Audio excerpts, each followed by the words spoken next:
नमस्कार साथियों। आज की क्लास में आप सबका स्वागत है। ये क्लास हिंदी से संबंधित सभी परीक्षाओं के लिए है। हमारी यूट्यूब चैनल पर हिंदी व्याकरण से संबंधित महत्वपूर्ण प्रश्नों की टेस्ट सीरीज चल रही है। तो आइए हम आज की क्लास को शुरू करते हैं। हमारा आज का पहला प्रश्न है, निम्नलिखित ध्वनियों में से कौन सी ध्वनि दंतोष्ट है? आपके पास विकल्प दिए गए हैं थ, फ, म, व। तो इसका सही उत्तर क्या होगा? सभी लोग अपना उत्तर कमेंट बॉक्स में देते रहे। बिल्कुल सही। जिन साथियों ने ऑप्शन नंबर घ बताया है उनका उत्तर सही है। व ध्वनि दंतोष्ट है। हमारा अगला प्रश्न है, शुद्ध पत्नी वाले शब्द का चयन कीजिए। आपके पास विकल्प दिए गए हैं अंतर्धान, अंतर्ध्यान, अंतर्धान या अंतर्धान। तो बताइए इसमें से शुद्ध पत्नी वाला शब्द कौन सा है, उसका चयन करना है आपको। बिल्कुल सही। जिन साथियों ने ऑप्शन नंबर ग बताया है उनका उत्तर सही है। अंतर्धान जो है वो शुद्ध वर्तनी वाला शब्द है और ये प्रश्न जो है बार बार परीक्षा में पूछा जाता है, तो आपने ध्यान रखना है कि अंतर्धान किस तरह से लिखा जाता है। ठीक है। हमारा अगला प्रश्न है, प्रश्न को ध्यान से सुनना। प्रश्न में दिया गया है कि वाक्य में जहां अपेक्षाकृत कम रुकना हो परंतु अल्प विराम से अधिक, वहां किस चिन्ह का प्रयोग होता है? ठीक है। प्रश्न क्या पूछा गया है कि वाक्य में जहां अपेक्षाकृत कम रुकना हो परंतु अल्प विराम से अधिक, वहां किस चिन्ह का प्रयोग होता है? आपके पास विकल्प दिए गए हैं उपविराम, अर्धविराम, विवरण चिन्ह या कोष्टक चिन्ह। तो इसका सही उत्तर होगा बिल्कुल सही। जिन साथियों ने ऑप्शन नंबर ख बताया है उनका उत्तर सही है। ठीक है। किस चिन्ह का प्रयोग होता है वहां पे? अर्धविराम का। हमारा अगला प्रश्न है, अर्धविराम का सही विन्यास चिन्ह कौन सा है? आपको बताना है कि अर्धविराम का सही विन्यास चिन्ह कौन सा है। आपके पास विकल्प दिए गए हैं, आप लोग ध्यान से देखिए और उसके बाद ही अपना उत्तर दीजिए। तो बताइए इसका सही उत्तर क्या होगा? बिल्कुल सही। जिन साथियों ने ऑप्शन नंबर क बताया है उनका उत्तर सही है। ठीक है। ये जो चिन्ह दिया गया है वो अर्धविराम का है। ठीक है। हमारा अगला प्रश्न है, आपको बताना है कि उदाहरण चिन्ह का प्रयोग कब किया जाता है। क्या प्रश्न पूछा गया है कि उदाहरण चिन्ह का प्रयोग कब किया जाता है? आपके पास विकल्प दिए गए हैं कि जब किसी के कथन को ज्यों का त्यों उद्धृत करना हो, या वाक्य में विस्मय या आश्चर्य प्रकट करने के लिए किया जाता है, या दो शब्दों में आपस में जोड़ने के लिए किया जाता है। तो बताइए इसका सही उत्तर क्या होगा? विकल्प तो चार दिए गए हैं लेकिन आप तीन में से भी अपना उत्तर बता सकते हैं, तो बता दीजिए। बिल्कुल सही। जिन साथियों ने ऑप्शन नंबर क बताया है उनका उत्तर सही है। उदाहरण चिन्ह का प्रयोग कब किया जाता है? जब किसी के कथन को ज्यों का त्यों उद्धृत करना हो, तब हम क्या करते हैं? उदाहरण चिन्ह का प्रयोग करते हैं। ठीक है। हमारा अगला प्रश्न है, हिंदी में द्रव्यानुमान शब्द का सही संधि विच्छेद क्या होगा? आपको बताना है कि द्रव्यानुमान शब्द का सही संधि विच्छेद क्या होगा। आपके पास विकल्प दिए गए हैं द्रव्य धन अनुमान, द्रव्य धन अनुमान, द्रव्य धन नुमान या द्रव्यम धन अनुमान। तो बताइए द्रव्य अनुमान शब्द का सही संधि विच्छेद क्या होगा? बिल्कुल सही। जिन साथियों ने ऑप्शन नंबर क बताया है उनका उत्तर सही है। द्रव्यानुमान शब्द का सही संधि विच्छेद होगा द्रव्य धन अनुमान। ठीक है। हमारा अगला प्रश्न है, वांग्मय शब्द में कौन सी संधि प्रयुक्त हुई है? आपके पास ऑप्शंस में है स्वर संधि, व्यंजन संधि, विसर्ग संधि या आयाति संधि। तो इसका सही उत्तर होगा,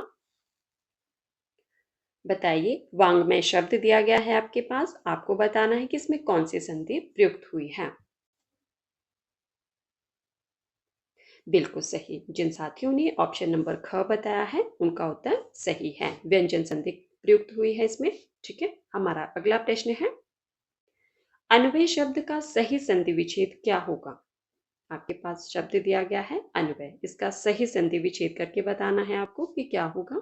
आपके पास विकल्प दिए गए हैं अनुधन अय, अनधन व्यय, अन्वेधन या अनुधन आय। तो इसका सही उत्तर होगा, बताइए अन्वय शब्द का सही संधि विच्छेद क्या होगा?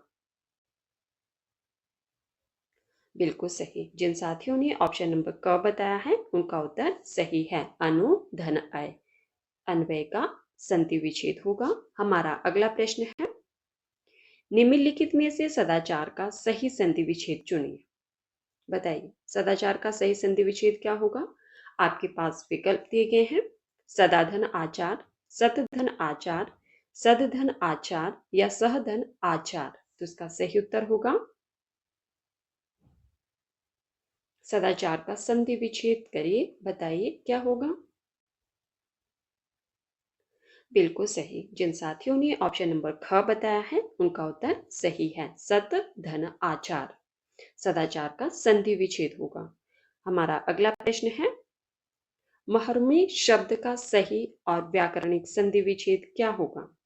आपके पास ऑप्शंस दिए गए हैं, महाधन उर्मी, महाधन उर्मी या महोधन या महधन उर्मी।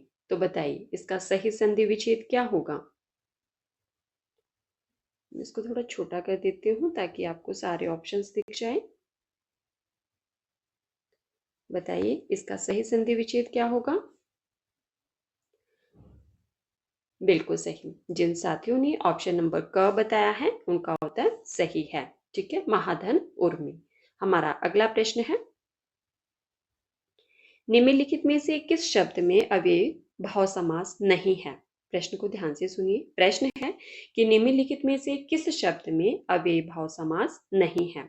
आपके पास ऑप्शंस दिए गए हैं, यावजीवन, प्रत्यक्ष, हस्तलिखित या आमरण। तो इसका सही उत्तर होगा,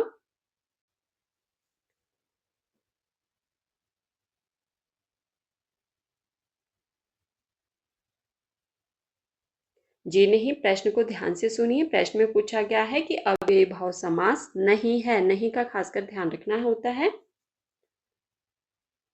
बिल्कुल सही। जिन साथियों ने ऑप्शन नंबर ग बताया है उनका उत्तर सही है, हस्तलिखित। जो शब्द दिया गया है उसमें अव्ययी भाव समास नहीं है, बाकी तीनों शब्द जो है वो अव्ययी भाव समास के उदाहरण है। तो साथियों, आप जब भी अपना पेपर सॉल्व करें तो प्रश्न को ध्यान से पढ़ना, खासकर जो प्रश्न हमें लगते हैं कि बहुत आसान है, हम उसको जल्दबाजी में कर लेते हैं और वही प्रश्न हमारे गलत होते हैं। ठीक है, जैसे इस प्रश्न में भी बहुत सारे बच्चों ने ध्यान नहीं दिया नहीं शब्द का। हमारा अगला प्रश्न है, शाखा मृग शब्द में कौन सा समास सविकृत माना जाता है। आपके पास ऑप्शंस में है, कर्मधारय, तत्पुरुष, बहुव्रीहि या द्वंद्व। तो इसका सही उत्तर होगा, आपके पास शब्द दिया गया है शाखा मृग, आपको बताना है कि यह किस समास का उदाहरण है। बिल्कुल सही। जिन साथियों ने ऑप्शन नंबर ग बताया है उनका उत्तर सही है, शाखा मृग बहुव्रीहि समास का उदाहरण है। हमारा अगला प्रश्न है, किस समास में उत्तर पद प्रधान होता है और प्रथम गौण। तो इसका सही उत्तर होगा, आपके पास विकल्प दिए गए हैं, अव्यय भाव समास, बहुव्रीहि, तत्पुरुष या द्वंद्व। तो इसका सही उत्तर होगा, बताइए किस समास में उत्तर पद प्रधान होता है और प्रथम पद जो है वो गौण होता है। बिल्कुल सही। जिन साथियों ने ऑप्शन नंबर ग बताया है उनका उत्तर सही है। तत्पुरुष समास में उत्तर पद प्रधान होता है और प्रथम पद जो है वो गौण होता है। हमारा अगला प्रश्न है, संस्कृत के उत्स शब्द से विकसित होकर हिंदी में आने वाला शब्द सोता, झरना क्या कहलाता है। आपके पास ऑप्शंस में है, तत्सम शब्द, तद्भव शब्द, देशज शब्द या विदेशज। तो बताइए इसका सही उत्तर क्या होगा। ऑप्शन नंबर ख बताया है उनका उत्तर सही है, तद्भव शब्द। ठीक है, हमारा अगला प्रश्न है, प्रागैतिहासिक शब्द में मूल शब्द और उपसर्ग का सही विच्छेद क्या होगा। आपके पास शब्द दिया गया है प्रागैतिहासिक, आपको बताना है कि इस शब्द में मूल शब्द क्या है और उपसर्ग का सही विच्छेद क्या होगा। आपके पास ऑप्शंस दिए गए हैं। साथियों ये थोड़ा ये लीजिए, आपके पास ऑप्शंस दिए गए हैं, प्राग धन इतिहास धन एक, प्राग धन इतिहास धन एक, प्रागे धन इतिहास धन एक या प्रा धन इतिहास धन एक। तो इसका सही उत्तर क्या होगा?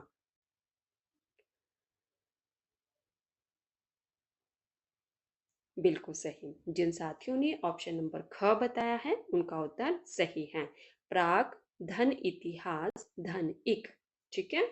हमारा अगला प्रश्न है, निम्नलिखित में से कृत प्रत्यय से बना शब्द कौन सा है? आपके पास शब्द दिए गए हैं, आपको बताना है कि इनमें से कृत प्रत्यय से बना शब्द कौन सा है। आपके पास ऑप्शंस में है मानवता, लोहार, बनावट, रंगीला। तो इसका सही उत्तर होगा बिल्कुल सही। जिन साथियों ने ऑप्शन नंबर ग बताया है उनका उत्तर सही है। बनावट शब्द जो है वो कृत प्रत्यय से बना शब्द है। हमारा अगला प्रश्न है, निम्नलिखित में से कौन सा शब्द युग्म जो है वो तुर्की मूल का सही प्रतिनिधित्व करता है? आपके पास ऑप्शंस में है, आप लोग ध्यान से देखिए और उसके बाद ही अपना उत्तर दीजिए। आपको बताना है कि इन विकल्प में से कौन सा विकल्प सही है जिसमें तुर्की शब्द का प्रयोग किया गया है और सारे जो विकल्प हैं उसमें सारे शब्द जो है वो तुर्की भाषा से लिए गए हैं। तो बताइए इसका सही उत्तर क्या होगा? विकल्प में है आपके पास, क विकल्प में दिया गया है कुली, लातूर, चेचक। ख में है तोप, बहादुर, सॉरी तोप, बारूद, लाश। ग में है गमला, ऑलपिन, तोलिया। घ में है वकील, किताब, अदालत। तो इसका सही उत्तर क्या होगा? बिल्कुल सही। जिन साथियों ने ऑप्शन नंबर, हाँ बताइए, ख बताया है उनका उत्तर सही है। तोप, बारूद और लाश। ठीक है। हमारा अगला प्रश्न है, निम्नलिखित में से योगरूढ़ शब्द का चयन कीजिए। आपको बताना है कि इनमें से योगरूढ़ शब्द कौन सा है। आपके पास ऑप्शंस में है विद्यालय, जलज, घर या रेलगाड़ी। तो इसका सही उत्तर होगा बिल्कुल सही। जिन साथियों ने ऑप्शन नंबर ख बताया है उनका उत्तर सही है। जलज शब्द कैसा है? योगरूढ़ शब्द है। हमारा अगला प्रश्न है, व्याकरण की दृष्टि से सोना मतलब धातु जो है सोना चांदी वो किस प्रकार की संज्ञा है? आपके पास ऑप्शंस में है जातिवाचक, द्रव्यवाचक, भाववाचक या व्यक्तिवाचक। तो इसका सही उत्तर क्या होगा?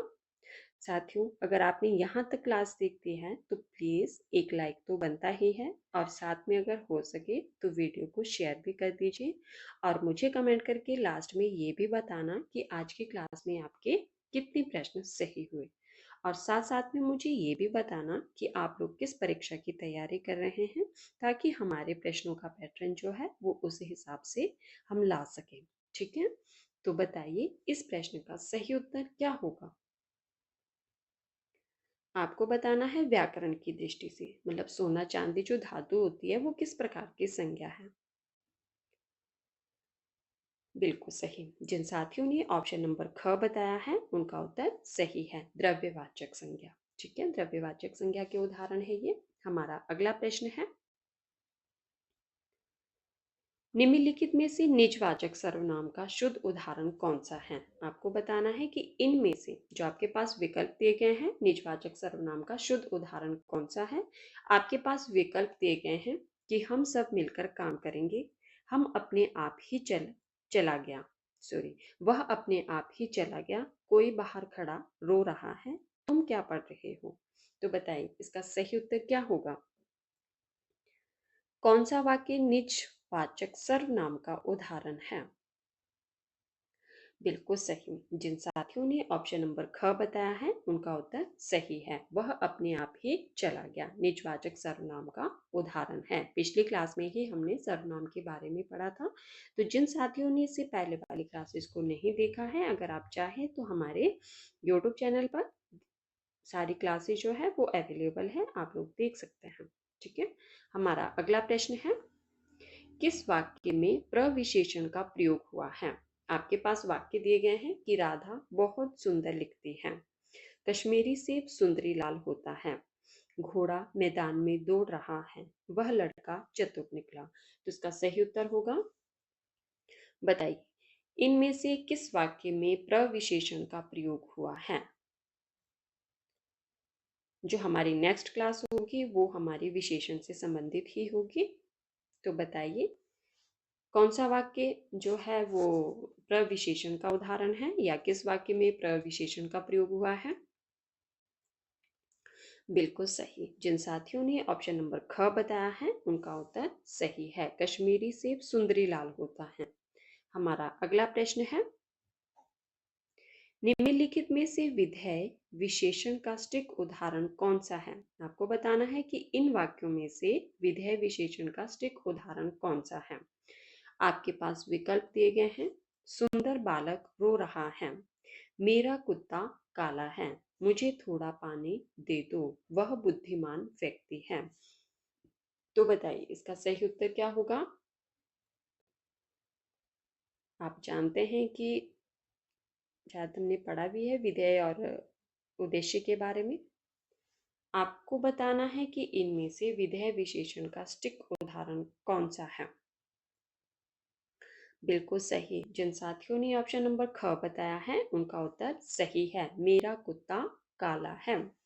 हमारा अगला प्रश्न है, वह दिन भर पढ़ता रहता है। वाक्य में दिन भर व्याकरणिक कोटि से क्या है।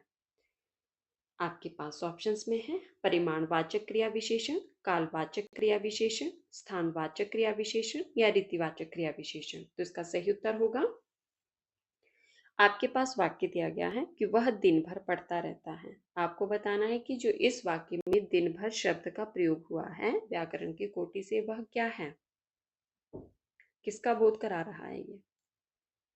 बिल्कुल सही। जिन साथियों ने ऑप्शन नंबर ख बताया है उनका उत्तर सही है, कालवाचक क्रिया विशेषण। ठीक है। हमारा अगला प्रश्न है, सकर्मक क्रिया का चयन कीजिए जहां द्विकर्मक क्रिया सकर्मक क्रिया का चयन कीजिए जहां द्विकर्मक रूप दिखाई दे रहा हो।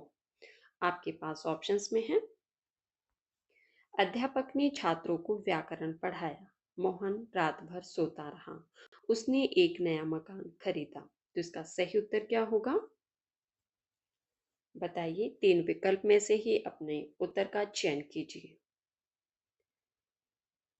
सकर्मक क्रिया का चयन करना है आपको।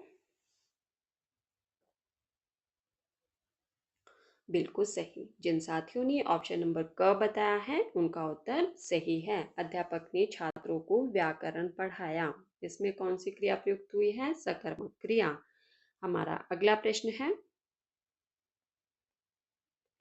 संज्ञा के स्थान पर प्रयुक्त होने वाले शब्दों की विशेषता बताने वाले शब्द क्या कहलाते हैं। संज्ञा के स्थान पर प्रयुक्त होने वाले शब्दों की विशेषता बताने वाले शब्द क्या कहलाते हैं। आपके पास ऑप्शंस में है, क्रिया विशेषण, सर्वनाम, विशेषण या कारक। तो इसका सही उत्तर होगा, साथियों जिन्होंने अभी तक वीडियो को लाइक नहीं किया है प्लीज वीडियो को लाइक कर दीजिए, और जिन्होंने अभी तक वीडियो को शेयर नहीं किया है अगर हो सके तो वीडियो को शेयर भी कर दीजिए। और मुझे लास्ट में कमेंट करके जरूर बताना कि आज की क्लास में आपके कितने प्रश्न सही हुए। तो बताइए इस प्रश्न का सही उत्तर क्या होगा।